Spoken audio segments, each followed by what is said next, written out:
Hey everyone, welcome back. I'm pumped for this one.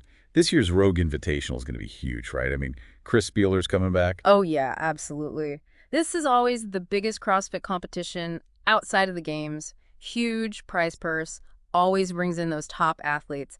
But this year, they've changed things up big time. Big time is right. Two things in particular I want to talk about. How the athletes are qualifying, and that prize purse, it's different this year. But first, where in the world are we going? Aberdeen, Scotland. Yeah, first time in 6 years they're taking it outside the U.S. That's a big change right there. Huge change. So about those athletes, it used to be all about invitations, right? Right, but this time they've got this whole point system. It's still in beta, but it's all about making things more fair, more objective. So how well they do in the Open, the quarterfinals, the games, even past invitation stuff, all that counts. So consistency, right? Yeah. It's not just about one big win anymore. Yeah, exactly. And if someone says, nah, I'm good, to their spot, guess what? Next in line gets their chance. Got to keep it competitive. And this year you've got your veterans like Tia Claire Tumior, Justin Medeiros, but then all these newer athletes who fought their way in through the queue. The queue, yeah. I'm excited to see how they do. Now, you mentioned Chris Spieler. This guy's a legend. 7 CrossFit Games, right? And 3rd place back in 2010. 2010, that's going way back. Division I wrestler too, and then he just keeps going, killing it in the Masters. Another 3rd place in 2017. Can you imagine? What a story. This Legends division is packed. We're talking 5 former fittest on earth winners. 94 appearances at the games between them, just in this division alone. Seriously, from 2007 to 2021, every single year, there was at least one athlete from this group at the games. Crazy, right? Think about that history. He's got Annie Sakamoto, the OG Nasty Girl. Right, the benchmark workout, Annie, named after her. And Kristen Clever, the first woman to win 2 Opens back-to-back, 2011, 2012. And Rebecca Voigt-Miller, talk about consistency. She's been in every game since 2008. They call her the Iron Woman for a reason, right? Right. Then you've got Ben Smith, fittest man on earth, in 2015. And Dan Bailey, he won that very first Open back in 2011. These are the greats. This is CrossFit history right here. And then there's the prize purse, which is insane this year. Yeah, Rogue's doing things differently. Bitcoin, right? Yeah, so they put in $1 million and bought a bunch of Bitcoin, $275,000 worth. So Bitcoin goes up, prize purse goes up. Whoa, so it's like a gamble on top of everything else. Kind of, yeah. Plus, they're adding $5 from every ticket sold, 10% of the registration fees from the qualifier events, the Q and the C. The C is their community event, right? Yep, and $5 from every Rogue Invitational t-shirt and that GRUK ballistic trainer, you know, those shoes, all that goes in. So fans can actually make the prize bigger. That's cool. It is, right? As of the other day, first place was over $262,000.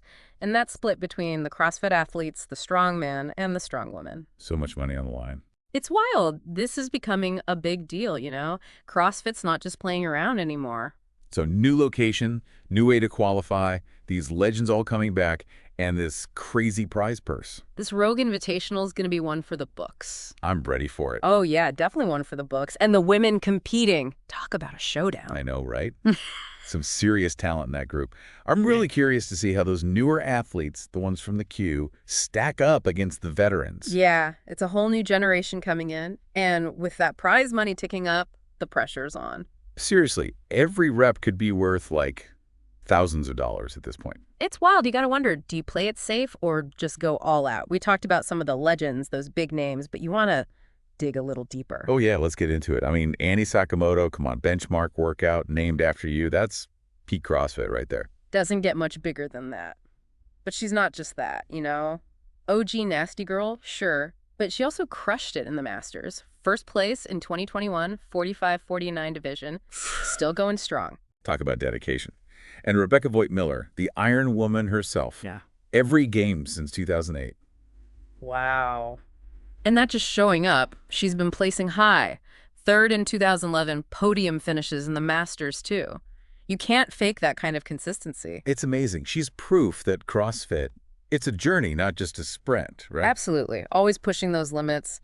Oh, and I thought this was cool. They've got some couples competing this year in the Legends.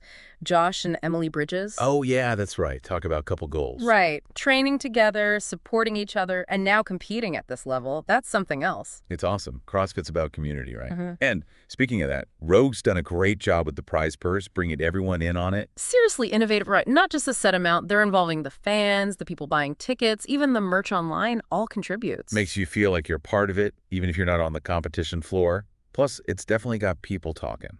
Genius marketing, really, showing they care about the athletes, the fans, everyone. Other competitions should take notes. Totally agree. It's about more than just a bigger prize. It's about that connection. Yeah. And thinking about these legends, they really laid the groundwork for what CrossFit is today. Right. They inspired so many people to just get out there, be healthier, role models, mentors, you name it. That's what makes this event special, right? It's not just about watching amazing athletes. It's about that whole CrossFit spirit, Yeah. the history, the community. And this year, with everything new, the location, how they qualify, that prize purse, it's like they're pushing things even further. It makes you think, how is this going to change CrossFit going forward? Inspire that next generation.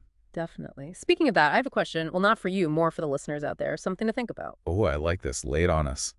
Okay, so how do you think all these changes, what we're seeing with this Rogue Invitational, how does that reflect what's happening with fitness, with athleticism in the world right now? Ooh, that's a good one.